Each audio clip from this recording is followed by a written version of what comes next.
নবী তো আমাকে মারবে, কিন্তু আমি নবী সুলাইমানের কাছে এমন হিকমতের সহিত কথা বলবো, আশা করি আমাকে মারা বাদ দিয়ে আমার কাছে কথা শুনতে চাইবে। বলুন আলহামদুলিল্লাহ।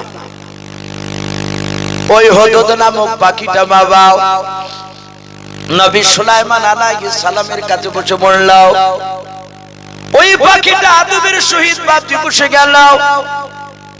আল্লাহর নবী সুলাইমান বাপজি রেগে গিয়ে বলেছিলেন, ওরে হুদহুদ পাখি বল, আমার বিনা অনুমতিতে কোথায় গিয়েছিলে? কেন তুই টাইম মতো আসতে পারিস নাই? এটা গল্প বলি নাই ভাই। নবী সুলাইমান আলাইহিস সালাম যখন জিজ্ঞাসা করেন পাখি, হুদহুদ পাখি কথা বলতে লাগলো।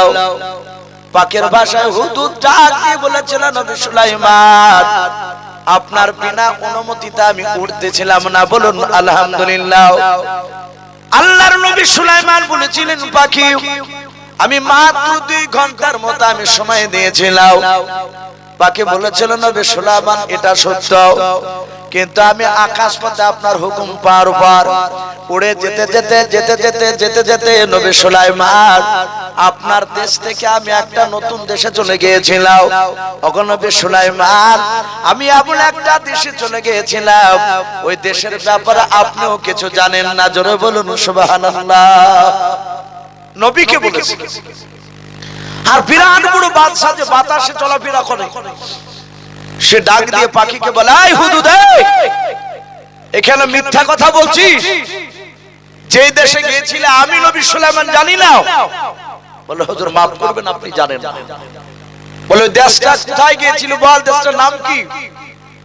সুলাইমান আলাইহিস সালামকে পাখিটাই বলেছিল। কোরআন শরীফে বাপজি দেশটার নাম এসেছে সাবা। কি নাম বললাম? সাবা। ওগো নবী সুলাইমান, আমি সাবা নামক দেশে গিয়েছিলাম। নবী সুলাইমান অবাক হয়ে গেলেন, এই দেশের নাম তো আমার কানে প্রথম আসছে। নবী বললেন, কি নাম বললি? বলে, সাবা। বলে, হ্যাঁ। বাবা কোথায়?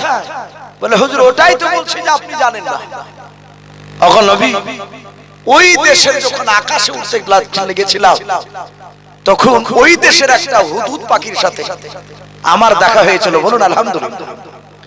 আপনাদের ডমকুলের কবিতর যদি আকাশে উড়ে, আমাদের দেশবাবজি কবিতর নাই বলেন ওদিকে এলাকা, তো ডাক দিয়ে বলেছিল, ওগো নবী সুলাইমান, আমি হুদহুদ আপনার দেশে, আমি ওই নতুন দেশে, আমি আকাশে আপনার দেশ ছেড়ে যে চলে গেছে তা আমি জানি না। ওখানকার হুদহুদ পাখির সাথে আমার দেখা। সে পাখি বলল, ভাই এ তো তোমাকে নতুন দেখছি এলাকায়, তুমি তো আমার এলাকার নয়। তখন আমি আপনার দেশের পরিচয় দিলাম, মানে পাখিতে পাখিতে কথা বলছি। ওই পাখিটা বলল, বাহ, তাহলে তো নবী সুলাইমান খুব বড় বাদশা, আমাদের দেশে একজন বড় রানী আছে। হে হুদহুদ, একটু চলো, তুমি যখন অন্য দেশ থেকে এসেছো, আমার সাথে যখন আকাশ পথে যখন বন্ধুত্ব হয়ে গেল, একটু চলো আমার দেশটাকে তোমাকে একটু ঘুরে দেখে নিয়ে আসি। বলুন আলহামদুলিল্লাহ। ওগো নবী সুলাইমান, আমি পাখিকে বলেছিলাম আমার দেরি হয়ে যাচ্ছে, কিন্তু ওই হুদহুদ পাখি নতুন আমার বন্ধু হয়েছিল, ওই পাখিটা আমাকে কোনো মতে আসতে দিল না। ও নবী সুলাইমান, আমি ওই পাখিটার সাথে যখন আমি তাদের দেশের রাজার রানীর কাছে চলে গেলাম, আমি দূর থেকে তাকে তাকে দেখলাম। ওগো নবী সুলাইমান, আপনি বলেছেন সারা পৃথিবীর মধ্যে, আসমান জমিনের মধ্যে একমাত্র সিজদা আল্লাহকে ছাড়া কাউকে করা যাবে না। যাবে?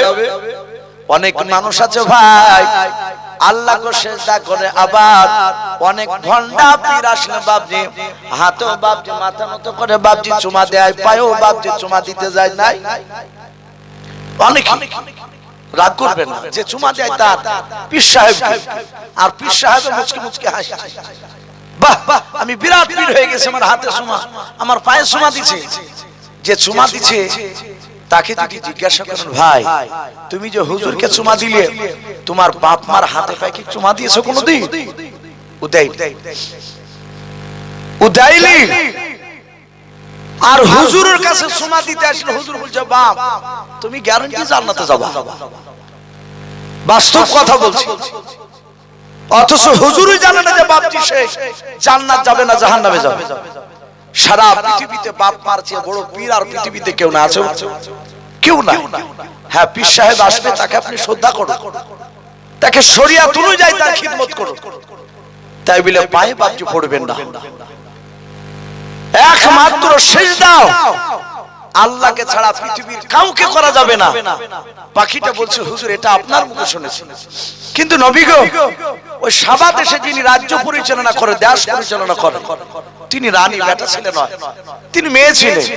ওখানে নবী, ওই দেশে দেখলাম প্রতিটা নাগরিক তার কাছে গেলে তাকে সম্মানজনক, তার প্রজারা নাগরিকরা তাকে সিজদা করে। বলুন আস্তাগফিরুল্লাহ। তাকে সিজদা করে। বলে আল্লাহকে চিনে নাও? আমি নবী সুলাইমান জানে না? বলে হুজুর আপনাকে তো চিনা দূর কথা, আল্লাহ কি তো সে চিনে না? সে আগুন পূজা করে। আগে নবী সুলাইমান ওই রানীমার নাম পর্যন্ত জানে। বলে কি? বলে নাম হচ্ছে বিলকিস। নামটাও সুলাইমান চমকে উঠেছে শুনতে। বলে হুজুর মাফ করবে, উনি এত সুন্দরী নারী, আমার মনে হয় না যে আপনার দেশে দ্বিতীয় নারী ওরকম বিলকিস পাওয়া যাবে। কিন্তু সে মেয়েটা যুবতী নারী, বিবাহ হয় না, সে বিয়ে করে না। বলে তাই? বলে হ্যাঁ। নবী সুলাইমান বলেছিলেন, এটা বানাটি গল্প বললি না তো মার বাঁচার জন্য? বলে হুজুর না, যদি অবিশ্বাস হয় আপনি আমার সাথে দুটো পাখি পাঠাতে পারেন, কিংবা জিন পাঠাতে পারেন, আপনার সৈন্য পাঠাতে পারেন, আমি ওই দেশে নিয়ে গিয়ে আমি সচক্ষে দেখে নিয়ে আসি। নবী সুলাইমান বললেন, আর কি দেখলি বল? হুদহুদ পাখিটা বলেছিল, হুজুর সারা পৃথিবীতে যত সিংহাসন আছে সবারই যদি প্রতিযোগিতা হয়, ছোট্ট সিংহাসনের মধ্যে ওই বিলকিস রানীর সিংহাসনটা 1 নম্বর হবে। জোরে বলুন আলহামদুলিল্লাহ, ফার্স্ট হয়ে যাবে। বলে তাই? বলে হ্যাঁ। বলে কি এমন তৈরি করা যে ফার্স্ট হবে? বলে হীরা, কাঞ্চন, জহরা, জমরুদ পাথর দিয়ে সব এক একটা দিক সিংহাসনকে তৈরি করা আছে। বলুন আলহামদুলিল্লাহ। অগণবী সুলাইমান বিলকিস রানী ছাড়া কোন দ্বিতীয় লোক সেই সিংহাসনে বসার অনুমতি পায় না। এত দামি সিংহাসন। সুলাইমান বলেন, শোন, আমি একটা চিঠি লিখে দিব, চিঠিটা নিয়ে যাবি? বলে অসুবিধা নেই। সুলাইমান আলাইহিস সালাম বিসমিল্লাহ বলে লিখে চিঠি লিখতে শুরু করলেন। ভাই, চিঠির সারমর্ম ছিল, হে বিলকিস রানী, আমি তোমাকে চিনি না, আমার ভক্তের মুখ থেকে শুনলাম তুমি নাকি গায়রুল্লাহর পূজারী, তুমি নাকি আল্লাহকে এবং আমি নবী সুলাইমান জানো না, তুমি আগুন পূজারী, তাই তোমাকে আমি ইসলামের কলেমার দাওয়াত দিচ্ছি। বলুন আলহামদুলিল্লাহ। তুমি কলেমা পড়ে নাও, যদি কলেমা না পড়ো, যদি তুমি আমার সাথে যুদ্ধ করবে মনে করো, তুমি যুদ্ধে আমাকে হারাতে পারবে না, আশা করি তুমি হারিয়ে যাবে। আর যদি হেরে যাও, আমার কলেমা পড়া তোমাকে লাগবে। চিঠিখানা লিখে বাপজি হুদহুদ পাখি ঠুটে ধরে দিল। পাখিতে চিঠি নিয়ে যাচ্ছে। হুদহুদ পাখিটা বাপজি চিঠিখানা মুখে করে নিয়ে চলে গেল। ওই বিলকিস রানীর দরবারে গিয়ে দেখে বাবা, এক না দুই না বাপজি কয়েক হাজার বাপজি তার সৈন্যরা 24 ঘন্টা বাপজি তাকে পাহারা দিত।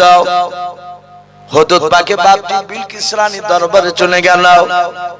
বিলকিস রানী তখনও ঘুমায় নাই, কিন্তু তার শরীরের পোশাকগুলো বাপজি পর্দার নয়, যেহেতু পর্দা ব্যাপারে সে জানে না।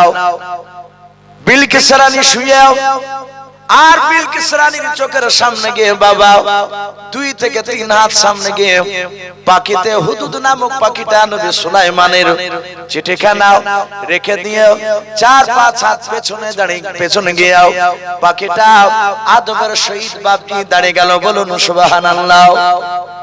দাঁড়ানোর কারণ নবী সুলাইমান বলেছিলেন, পাখি হুদহুদ নাম, হুদহুদ পাখি তুই চিঠিখানা বিলকিস রানীর কাছে দেওয়ার পর একটু আড়াল থেকে দূর থেকে তাকে দেখবে বিলকিস রানী চিঠিগুলো ছিঁড়ে ফেলে নাকি করে, যা করবে সেটা এসে আমার কাছে আবার তুই জানাবে।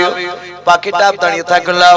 ওই বিলকিস রানী চিঠিখানা পাখির কাছ থেকে বাপজি পড়া দেখে তিনি চমকে উঠলেন। চমকাবে না? আশ্চর্য হওয়ার স্বাভাবিক। যে পাখিতে নিয়ে আসলো। চিঠিখানা নিয়ে বাপজি অট্ট হাসি হাসছে। ওর যে সৈন্যরা যাকে পাহারা দিছিল ওকে, ওরা হাসছে, মানে ওরা সব অন্ধবিশ্বাস। ডাক দিয়ে বলেছিল, এই সৈন্যরা, হাসছো কেন? বলে আমি হাসতেছি। আপনি যে হাসছেন? বলে আমি হাসছি একটা পাগল বাদশার চিঠি দেখে, নাম সুলাইমান, শুনে নাও। এই সুলাইমান বাদশা আমাকে কলমার দাওয়াত দিয়েছে, আমার সাথে যুদ্ধ করতে চেয়েছে। ও জানে না আমি নাকি তার সাথে যুদ্ধ করতে গেলে হেরে যাব। কিন্তু বিলকিস রানী যে কত শক্তিশালী নারী, ওর যে কত লক্ষ সৈন্য আছে ও জানে না। তাই 3টে সৈন্য 3 বস্তা সোনা নিয়ে দাঁড়িয়ে যাও। 1 বস্তা সোনা মেয়েদের পা থেকে মাথা পর্যন্ত যা লাগে গয়না একটা বস্তা ভরে দাও। আর 2 বস্তা সোনা আরো নাও। 3টা শিক্ষিত যুবক এই সোনাগুলো নিয়ে গিয়ে বাদশাহ সুলাইমানকে দিয়ে এসো। সে যেন আর বিলকিস রানীকে চিঠি লিখে বিরক্ত না করে। ওর সাথে যুদ্ধ করতে চাই না, মশামের হাত লাল করে না। ও পারবে না আমাদেরকে, আমাদের শক্তির ব্যাপারে একটু তাকে শুনিয়ে দিয়ে আসবা। 3 বস্তা সৈন্য বাপজি সোনা নিয়ে 3টা সৈন্যতে মাথায় করে নিয়ে বাপজি হাঁটতে শুরু করলো। পাখিটা রাজ দরবার থেকে ফুরুত করে উড়ে সোজা উড়ে গিয়ে নবী সুলাইমানের দরবারে বাপজি পৌঁছে গেল। বলুন আলহামদুলিল্লাহ। একটু জিকির করে লা ইলাহা ইল্লাল্লাহ লা ইলাহা ইল্লাল্লাহ মুহাম্মাদুর রাসূলুল্লাহ সাল্লাল্লাহু আলাইহি ওয়াসাল্লাম। পাখি 1 ঘন্টা যদি উড়িয়ে যায়, একটা মানুষ 5 ঘন্টা ধরে অতদূর পৌঁছাতে পারবে না। পাখিকে বললো, পাখি কি করেছে? বলে হুজুর আপনাকে লোভী বাদশা বলেছে, তাই আপনাকে 3 বস্তা সোনা নিয়ে আসে। আল্লাহর নবী সুলাইমান বললেন আমাকে সোনা দিতে এসেছে? বলে হ্যাঁ। বলে ও কি জানে না যে আল্লাহ রাব্বুল আলামিন আমাকে এত বড় বাদশা বানিয়েছে, আমার সোনার অভাব নাই? বলুন আলহামদুলিল্লাহ। বলে এই জিন মানুষেরা দাঁড়িয়ে যাও। 3 লাখ জিন আর মানুষ বাপজি দাঁড়িয়ে গেল। ওরা বুঝতে পেরেছে নবী সুলাইমান রেগে গিয়েছে। আল্লাহর নবী বলেন জিনেরাও। আর নবী সুলাইমান পাখিকে বলল ওরা আসতে কতটা সময় লাগবে? বলে নবী আপনার দরবারে প্রায় 5 ঘন্টার উপর সময় লাগবে আপনার দরবারে পৌঁছাতে। নবী সুলাইমান আলাইহিস সালাম জিন আর মানুষদেরকে ডাক দিয়ে বলল, ওরে জিনেরা, আমার দেশে পানির তলে যত সোনা আছে, মাটির তলে যত সোনা আছে সব তাড়াতাড়ি তোমরা কয়েক মিনিটের মধ্যে নিয়ে হাজির করে দাও। জিনেরা বলেছিল নবী সুলাইমান এতগুলো সোনা আপনি কি করবেন আপনি বলেন। আল্লাহর নবী সুলাইমান মানুষদেরকে ডেকে বলল, মানুষেরাও জমিনের উপরে যত সোনা আছে সব সোনাগুলো নিয়ে এসো।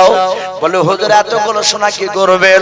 আল্লাহর নবী ডাক দিয়ে বলেছিলেন, ওরা জিন মানুষেরাও, আল্লাহ আমাকে এত বড় বাদশা বানিয়েছে, তার সাথে আমাকে নবী করে পাঠিয়েছে আল্লাহ। ওই বিলকিস রানী জানে না নবী সুলাইমান কত বড় শক্তিশালী বাদশা, সোনার অভাব করে নাই। এই বিলকিস রানী জানে না। ওরে আমার জিন মানুষেরা, ওই বিলকিস রানীর সৈন্যদেরকে আমি দেখাতে চাই। তে আমার রাজ দরবার থেকে শুনে নাও, বিলকিস রানীর সৈন্যরা দিকে দিয়ে আসবে। ওই রাস্তার দিকে 1 নাই 2 নাই তাফসীরে মারিফুল কোরআনে বাবা আপনার প্রায় 30 মাইলের কথা বাপজি পাওয়া যায়। আপনার 30 মাইল প্রায় মোটামুটি কিলোমিটার ভাগ করতে গেলে 48 থেকে বাপজি 50 কিলোমিটার রাস্তা আল্লাহর হুকুমে। ওই জিন আর মানুষেরা বাপজি 1 ঘন্টার মধ্যে বাপজি আপনার তারা 50 কিলোমিটার রাস্তা সোনা দিয়ে ঢালাই করে দিলেন। জোরে বলুন সুবহানাল্লাহ। বলে না রে তাকবীর। সম্মানিত ভাইরা আমার, বাবা জীবনের জিন মানুষেরা তৈরি করে দিয়ে বলছেন হুজুর কমপ্লিট। বলে এখনো কমপ্লিট হয় নাই। এই জিন আর মানুষেরা রাস্তার 2 দিকে 1 মানুষ করে সোনার পাঁচিল করে দাও। জোরে বলুন সুবহানাল্লাহ। সোনার পাঁচিল বাপজি করে দেওয়া হলো। জিনারা বলছেন হুজুর রেডি, বলে এখন এসব পৌঁছাইলি, যা জঙ্গল থেকে বাঘ সিংহ ডেকে নিয়ে গা। ডেকে নিয়ে আসলো, নবী সুলাইমানের নাম করলো, আর বাঘ ভালুক সিংহ হুড় হুড় করে বাপজি এসে নবী দরবারে হাজির। নবীকে বলছেন হুজুর ডাকলেন কেন? বাঘের ভাষায় বাঘ কথা বলছে। ডাক দিয়ে নবী সুলাইমান বলেন পায়খানা কর রাস্তায় পায়খানা। তারা সবাই বলল হুজুর মাফ করবে, এ তো টাটকা সোনার রাস্তা। বলে টাটকার হলো পায়খানা কর। আমি দেখাতে চাই বিলকিস রানী সৈন্যরা দেখবে নবী সুলাইমানের দেশে রাস্তা পর্যন্ত সোনার, আবার ওই রাস্তায় জঙ্গলের পশুরা পর্যন্ত পায়খানা করে, ও দেখে যায়। তো ভাই যাই হোক, আমাদের আরেকজন হতে চলে এসেছে। উনি ভাই না ভাই রাত্রি হয়ে যাচ্ছে, আমি আপনাদেরকে বলবো, কারণ উনিও একজন পশ্চিম পাড়ার একজন বড় মাদ্রাসা, আপনার হেড মাওলানা, ওনার মাদ্রাসা আমার একজন ছেলেকে বাপজি দিয়েছি। তো যাই হুজুর চলে এসেছে, আপনার বসে রেখে বাপজি কথা বলা এটা বেয়াদবি। আমি আপনাদেরকে বলছিলাম ভাই একটু এদিকে তাকান, আমি বলছিলাম ভাই প্রথম আমার মূল বাপজি আপনার উদ্দেশ্য ছিল কথা বলা, যে মানুষ আপনার অনেকে বাপজি ভুল ধারণা করি এই দ্বীনের দাওয়াতকে নিয়ে। তাই প্রতিটা বাপজি ভাইদেরকে বলবো ভাই দ্বীনের দাওয়াত পাখিরও বাপজি দিয়েছে, যারা আমরা বেঁচে আছি ভাই এই কলেমার দ্বীনি দাওয়াত, এই দাওয়াতটা বাপজি আর রসুল বাপজি কিয়ামত পর্যন্ত আসবে না। এই নবীওয়ালা কাজ উম্মতি মুহাম্মদীদেরকে করা লাগবে, বলুন আলহামদুলিল্লাহ। এই দ্বীনের দাওয়াত বাপজি আপনাকে আমাকে দিতে হবে। প্রতিটা বাপজি ভাইদেরকে বলবো ভাই নিজের ছেলেদেরকে মসজিদে বাপজি নামাজ পড়ার কথা বলবে, আর মা বোনদেরকে বাপজি বাড়িতে নামাজ পড়ার কথা বলবে। এখন অনেক জায়গায় দেখতে পাওয়া যাচ্ছে, যেটা মুর্শিদাবাদে অনেক ছিল না, বাইরে শুনতাম, এখন এলাকাতে দেখছি মেয়েদেরকে নিয়ে বাপজি চলে যাচ্ছে রাতে তারাবি পড়তে মসজিদে, আপনার ও 5 ওয়াক্ত নামাজি নিয়ে যাচ্ছে। তাই আমি প্রতিটা বাপজি ভাইদেরকে বলবো মা বোনদেরকে বাড়িতে নামাজ পড়তে বলবে, আর ছেলেদেরকে মসজিদে বাপজি নামাজ পড়ার হুকুম করবে। আল্লাহ যেন আমাদের সকলকে যেন কোরআন এবং সুন্নাত মাফিক আমল করা তৌফিক দান করুন, বলুন আল্লাহুম্মা আমিন, আল্লাহুম্মা আমিন। এই বলে আমার বক্তব্য শেষ করলাম। ভাই বলার মধ্যে ভাষার মধ্যে যদি কেউ ব্যথা